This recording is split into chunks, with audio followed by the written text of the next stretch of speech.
Hello folks! Well, what a strange introduction we have here. I'm surrounded by a bunch of waterfowl. Geese, ducks, whatever else this little army has in it. But we're not here to look at ducks. We're here to sit down for a bit, starting out our video. So, we begin a journey at the outskirts of where we are today, which I'll reveal.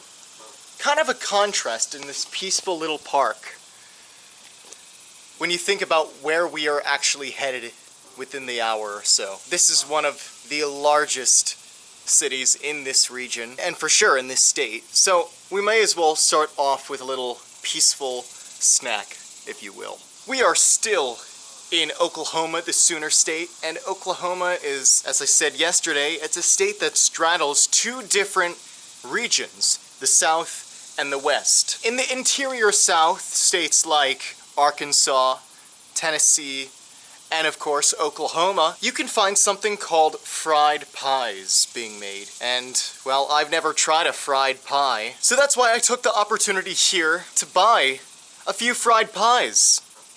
Before I came to this little park with all these geese, we went to a place called Arbuckle Mountain Fried Pies, and now if you are going through Oklahoma, this is the place to get yourself a fried pie. Believe me, if you look on the menu, you can see all sorts of pies. It took me several minutes just to decide what to order, and that's when I figured I should get a little bit of each.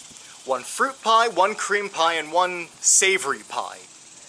Now, this may look like an ordinary triplet of fried dough, but inside are unique, savory, and sweet fillings that will be sure to satisfy your appetite. Okay, yeah, that is where it's at.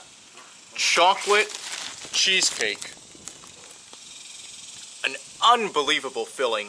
And the dough is soft to give it that nice coating, but nothing too chewy or crunchy. Make sure that when you get your fried pie from Arbuckle Mountain, that you hold it carefully, because this could fall apart, the contents could just spill all over. I'll give you a hint, that's what happened with the last pie. Anyway, let's try the apple. Not too shabby, it's like an apple pie, but fried. And finally we have, well, a chili cheeseburger. Yeah, I know, it's weird. But Arbuckle Mountain does it right when they have all these different types of fried pie flavors. Let's try this one. Basically like an actual cheeseburger and some fried coating. This is amazing. Listen, once you get a taste of those fried pies, you will be as filled up as one of those fried pies. But I think you guys have had your filling of fried pie content. Did you like that double jab, that double pun? Gotta get them in there somehow. But yeah, that starts off our video. We haven't even seen the surface of where we are today. This is the largest city in Oklahoma. And although it doesn't look like a large city right now, it sure will be soon.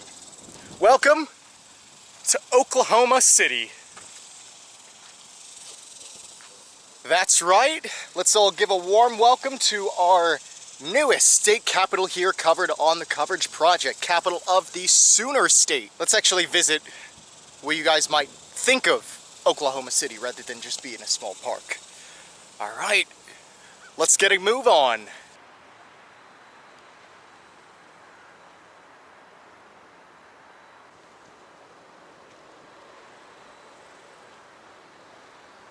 We are in state capital. This is State Capitol Building. It's a repeated set of dialogue that I share with you all every time we visit a capital city. Because of course, you cannot visit a capital city without taking a look at its Capitol building. And it sure is a grand one. It may only be made of one material, mostly. I just see one stone shade. But at the same time, it's quite a large Capitol building. There's actually a lot of parallels I see with the Kansas State Capitol building too. One being, I believe, what's a Native American on top. Two, it having an even easier access point, a public visitors parking lot. Thank you, Oklahoma. It's not every day you go to a state capitol building and find easy access where there's a designated parking spot. Thank you, Oklahoma. Now, yesterday we took a visit to Guthrie, Oklahoma, a little bit north from here in Oklahoma City, and this town set a precedent for how a state capitol should be run, should look like, what have you. It was the first state capitol, the territorial capital, so, well, Oklahoma City had big shoes to fill when it took over the proverbial reins of government for Oklahoma. What do we think of the Oklahoma state capitol building? Are we going to be so disappointed that we're going to think, hey, Guthrie should take back the throne of the state government? I sure hope not. I have good hopes for this state capitol. Let's go in.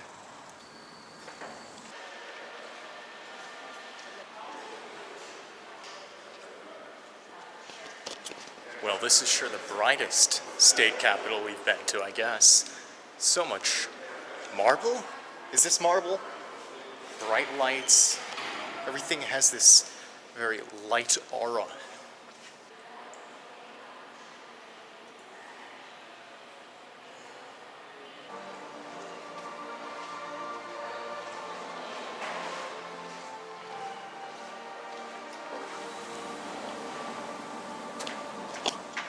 Well, we're in the future.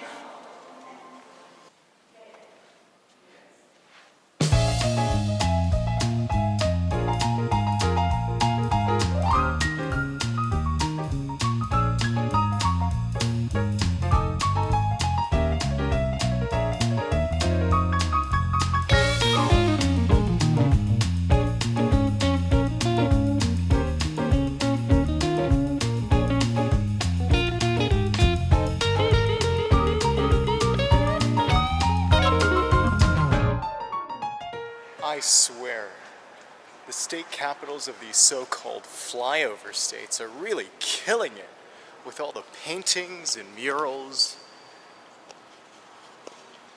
I haven't seen much, or maybe that's just recency bias, but I haven't seen much of these types of colorful state capitol buildings anywhere else in the country that we visited. At first I was thinking to myself, is this it? Just a series of marble corridors? And then you get up to the upper floors of this state capitol building and you are just astounded. It's quite a beautiful contrast of architectural design. You know, there's one monochrome feel at the bottom, and then you get up top and it's just this whole rainbow of colors coming at you. Beautiful design. Way to go, Oklahoma. Looks like you do deserve to be the capital city today after all, I guess.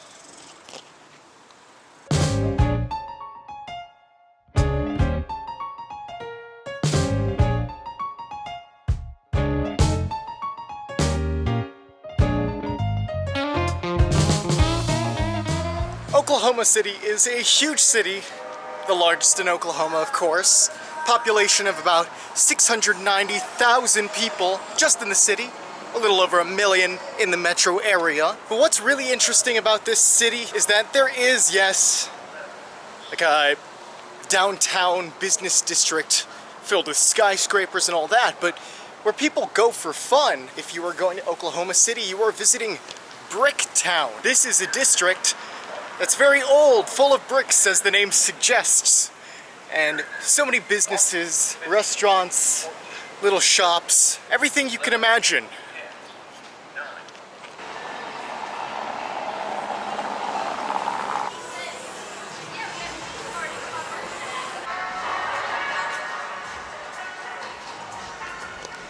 Now, in the heart of all this noise and fanfare, there lies the canal, in the heart of it all. It's a nice place just for a stroll in the middle. This being a nice big old city, there's plenty of places to drink some alcohol. Probably good for a bit of nightlife, I'm sure. But it is pretty beautiful. Just to look at the slow flowing water. Oklahoma City follows the usual typical trend of capital cities in the US being in the general center of the state. No exception here in Oklahoma. Oklahoma's central region, where Oklahoma City is and where Guthrie is really nearby, is frontier country. This is the approximate area where those unassigned lands were, as I talked about yesterday, where the land rush of 1889 happened, where everybody was scrambling to get their stake at some nice land, or at least the nicest land that was available for claim.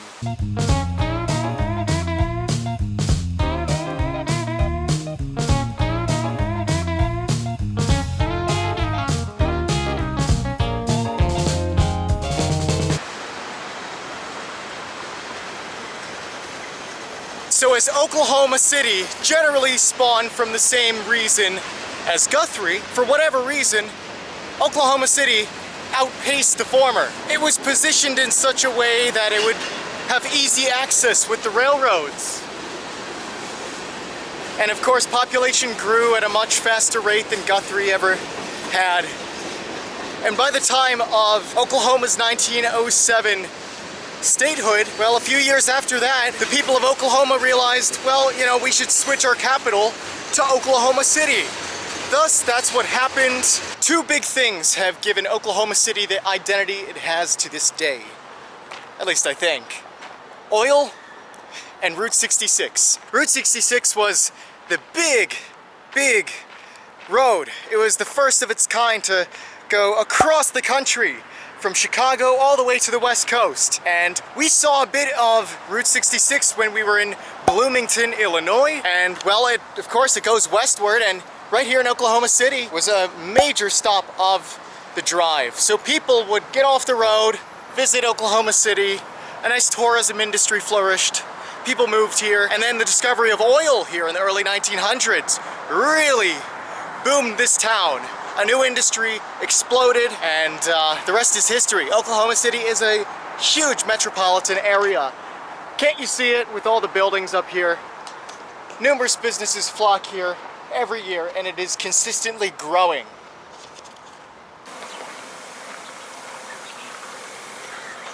Well, isn't this much needed on a hot and humid day here in Oklahoma City?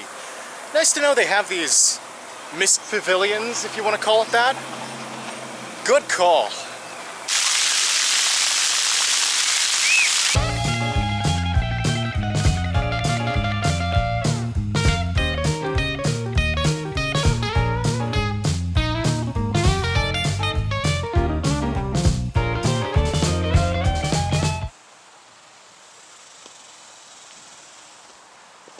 Now look at this, in the middle of Oklahoma, actually the middle of Oklahoma City too, lies the bountiful waters of the North Canadian River. And I'm sure you're thinking, Canadian? Isn't that hundreds of miles north? And you're right, Canada is up there. But when this river was first surveyed, they saw a couple of French Canadians settling the area, maybe doing some trading with the natives. And so they called this the Canadian River.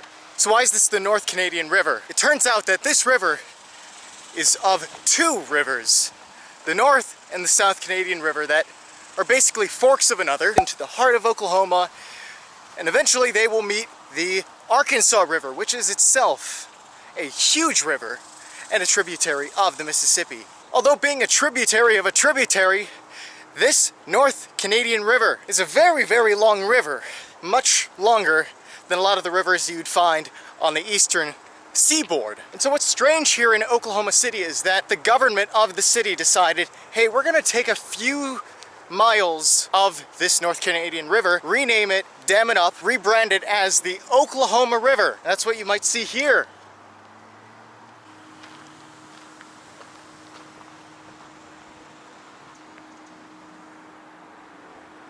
Our day here in OKC has been A-OK. Actually, I think there's one more thing I feel obligated to show you all.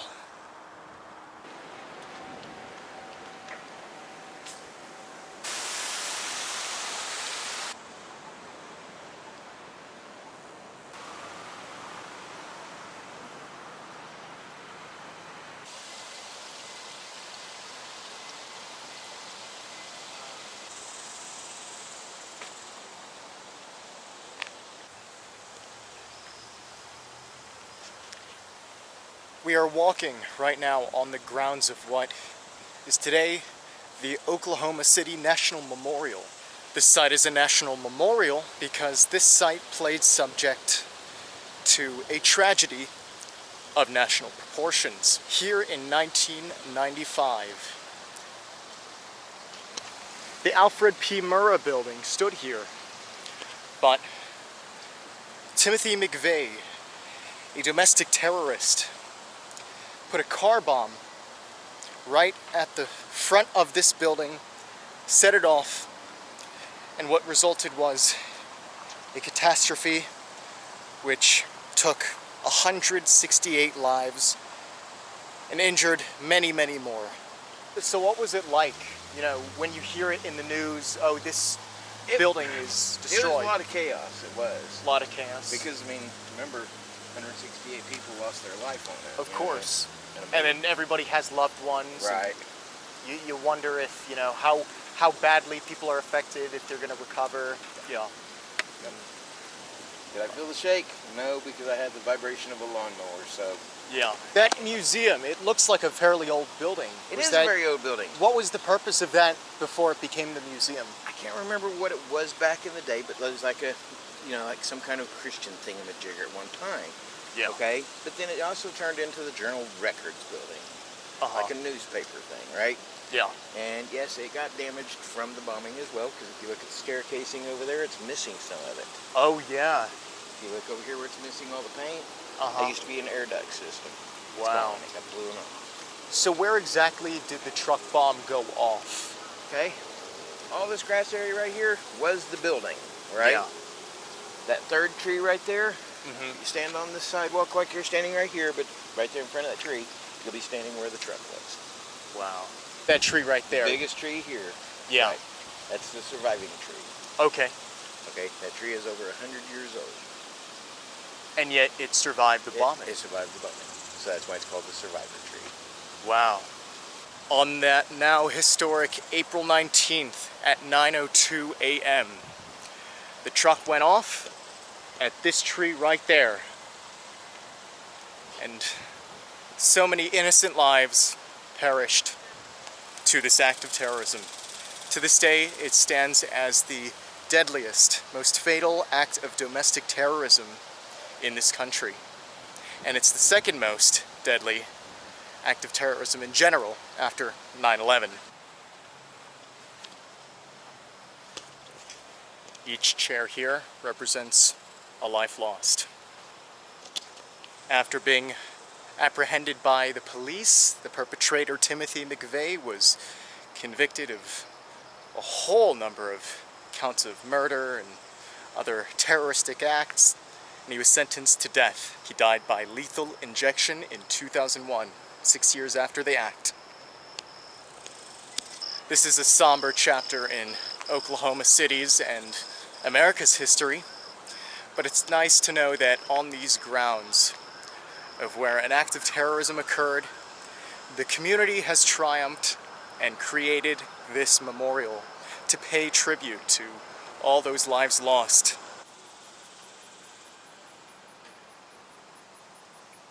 To end this video on a rather pleasant note, Oklahoma City is a city that I was surprised at just how beautiful it was. The modern skyscraper buildings to the old historic brick buildings in Bricktown to the numerous parks scattered around this area. It's just a nice place for a day trip, or even for longer if you're about that. So yeah, what do you think of Oklahoma City? Is it a southern city? Is it a western city? Because I'm not too sure. You can answer that for me. But yeah, that ends our day here. I guess this metropolitan area could be best summarized as the best of Oklahoma, its culture, its history. From nothing, this town boomed in the late 1800s to create one of the largest cities, not only in the south or the center of the country, but in the country as a whole. This is a very, very large area. So coming to you from the capital of the Sooner State, Oklahoma, more travels to come. I will see you at the next location.